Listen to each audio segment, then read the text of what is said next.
So in English, if you talk about a newborn baby, right, and then the baby has to be born. So what do you do? That's not fair, is it? Anyway, just a bit off topic look, in Catholicism, have you ever heard of infant baptism? On the 8th day after birth, they take the baby to get baptized, and that's to prevent. The child had a hip joint, and because of the small gift, I helped him wash it, leaving a mouth open. Of course, there are some details about this. If you're interested, you can ask a Catholic priest about it. But in Christian faith, baptism isn't just about performing a ritual for every function. It's not like just by pouring water or doing the baptism. You don't need to confess your sins or anything like that. So, for believers, how does the faith actually work? Does it mean that newborn babies, if they pass away, will go to hell? There are a lot of different opinions out there, a lot of different explanations. But let me share an answer that I think is supported by some well-known theologians and biblical scholars, and also one that I find easier to understand. In the Bible, when it talks about sin or people doing wrong, it refers to something intentional. Intent to commit a crime, meaning it's something done deliberately and consciously, that's what counts as sin. Especially in the Gospel of John, when it talks about sin, it often refers to people intentionally choosing to commit those acts. But when it comes to a newborn baby, does a newborn really have this intention, this intelligence, or this ability to deliberately commit a crime? Of course, you can interpret it however you want. Some Chinese people say human nature is inherently good, others say it's inherently evil. Just look at how a kid at home, even when they're clearly being told off, still keeps crying and crying. Doesn't that seem selfish? And when the kid gets a bit older, grabs a toy, and the parents say, "We don't have money, can't buy toys," the kid still makes a fuss and doesn't care at all. So later on, does this child, this newborn baby, really have that intention or intelligence to understand you, or to deliberately commit this crime? Like, I'm selfish, I'm a baby, so I can just cry? Does that mean they can threaten their parents into giving them what they want just by crying? It depends on how you see it, but I don't buy it. From a bit of an anthropological perspective, babies can't do anything except cry. When they cry to ask for something, it's for their own survival.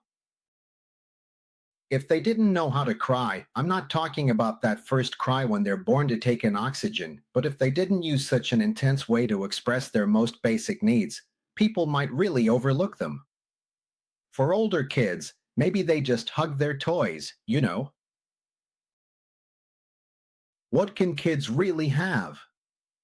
If you take away their toys, it's no different from taking their life.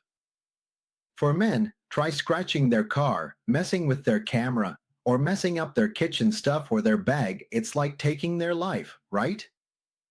So, does that really mean kids are just being naughty? I have my doubts about that. So, when it comes to a child, they need to have the intelligence to intend and deliberately commit a crime. Only then can it be considered a crime, and only then should they be responsible for their own wrongdoing. So, if they die at that point and they don't have faith, then they go to hell. I think that's reasonable, and it doesn't go against the Bible. In fact, the Bible has a similar direction, so it can be understood this way. But as for what age, whether there's a specific age or not, it's really hard to set a fixed number. Some people mature faster, some slower. Some kids at 3 can already play piano at a performance level, some are called prodigies, and some even finish their PhD at a young age. But even if someone has a PhD, it doesn't mean they have the intelligence to intend to commit a crime. No one can really determine that for sure. So we do our best, we really do our best, hoping that our children can get to know God as early as possible, so they can understand that, hey, there's actually a greater love they can learn about.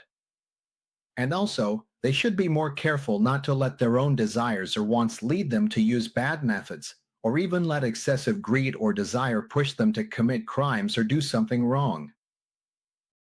As for when exactly, honestly, no one can answer that. But at least, simply put, it's not a question of being cut off halfway. It's not like, wow, you only get one life and that's it. I think there's no need to keep asking these silly questions. And to be honest, whether it's science or faith, there are always things that can't be explained or understood. But sometimes, I think it's just because it's a very special case. If I can't understand it, I don't believe it. Well, that's fair enough. I respect your point of view. But have you ever thought about it? Actually, the Big Bang and the theory of evolution also have a lot of things that we can't explain yet, things that science hasn't solved. But still, the vast majority, like 99.9% of people, not counting Christians, believe in the Big Bang. They believe in it. Believing in evolution is also a kind of faith, right? So why is it that when it comes to Christianity, if there's something you don't understand, it just means you haven't figured it out yet, or maybe you just haven't found the right person to explain it to you?